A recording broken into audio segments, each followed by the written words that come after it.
एक मुलाकात ऐसी शख्सियतों के साथ जिन्होंने दिया है अपने जीवन को एक नया मुकाम। रूबरू कराएंगे ऐसी कुछ हस्तियों के साथ एक खास शख्सियत के साथ मुलाकात। जयदेव पटेल के साथ नंबर 1 इंडिया न्यूज पर रात।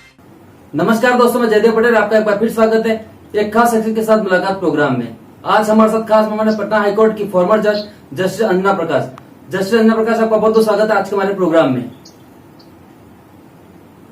नमस्ते, धन्यवाद। जस्टिस प्रकाश, आपसे मेरा पहला सवाल है कि धनबाद में जिस तरह से जज साहब को एक ऑटो टक्कर मारी जिससे उनकी मौत हो गई, जाहिर सी बात है कि पूरे जज समुदाय के लिए अकेले नहीं, क्योंकि अगर जज सुरक्षित नहीं है तो फिर आम जनता किस तरीके से सुरक्षित रह सकती है, ये एक बड़ा सवाल उठता है। और कोई भी माफिया देश में इतना बड़ा नहीं हो सकता है कि वो दिन दहाड़े जज को इस तरह के कत्ल करके निकल जाए और पूरा समाज और पूरे राज्य की व्यवस्था मूक दर्शक बनी रहे। इस पूरे मामलों को आप कैसे देखती हैं और इस मामले में किस तरीके का इंसाफ होना चाहिए जो कि न्याय की कसौटी पर भी खरा उतरे, और साथ में ये भी है कि एक कानून नमूना बने कि उन तमाम बाहुबलियों के लिए जो इस तरह के काम में शामिल हो सकते हैं।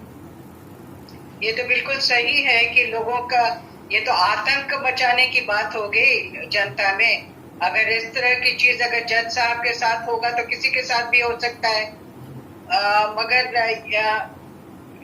वेदर जुडिशियल ऑफिसर्स को ऐसे ही कोई प्रोटेक्शन मिलना चाहिए, ये तो बड़ा सवाल है।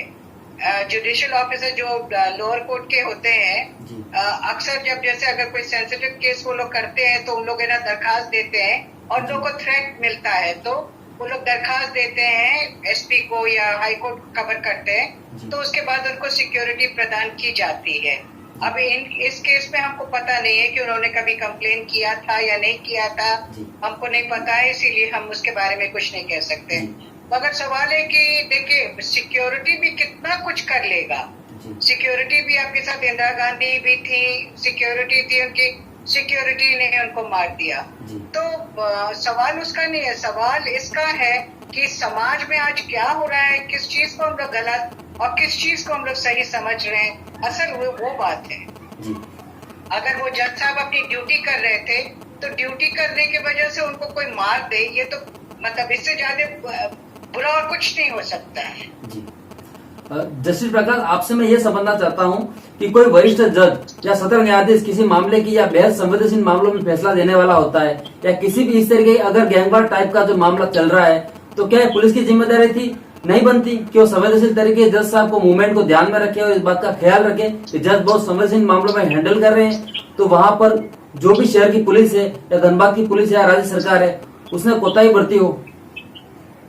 नहीं, हम ये नहीं कहेंगे कि उन लोग की सिर्फ जिम्मेवारी थी कि ऐसा करें। सवाल है कि उनको कैसे पता होगा कि बहुत है ना इम्पोर्टेंट केस और ऐसा करें।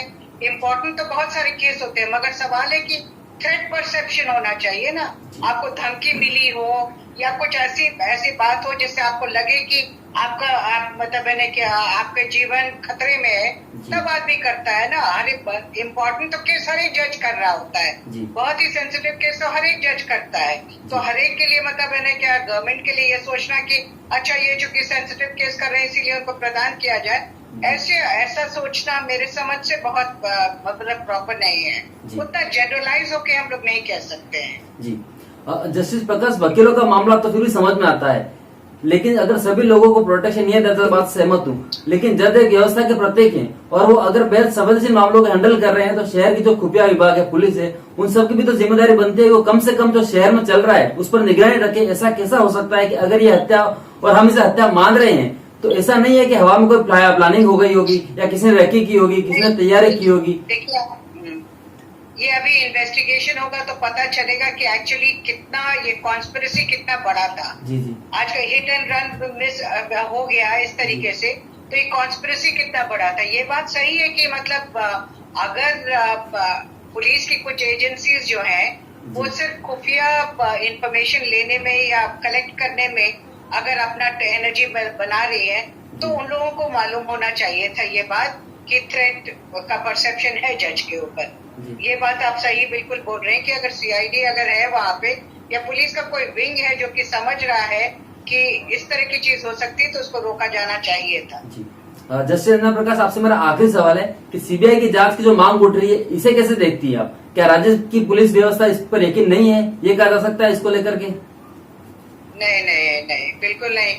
ये कोई जरूरी नहीं कि सीबीआई जब करेगी तो बहुत अच्छा इन्वेस्टिगेशन करेगी, सीआईडी जब करेगी तो बहुत अच्छा इन्वेस्टिगेशन करेगी, और रेगुलर पुलिस अच्छा इन्वेस्टिगेशन नहीं करेगी। इस बात में हम बिल्कुल नहीं मानते। मेरा अपना पर्सनल अनुभव है कि देखिए, डिपेंड करता है कि एक्चुअली जो इन्वेस्टिगेटिंग ऑफिसर का क्या क्रेडिबिलिटी है, उसका क्या मेटल है, उसके ऊपर डिपेंड करता है, न कि वो सीबीआई में है कि सीआईडी में है।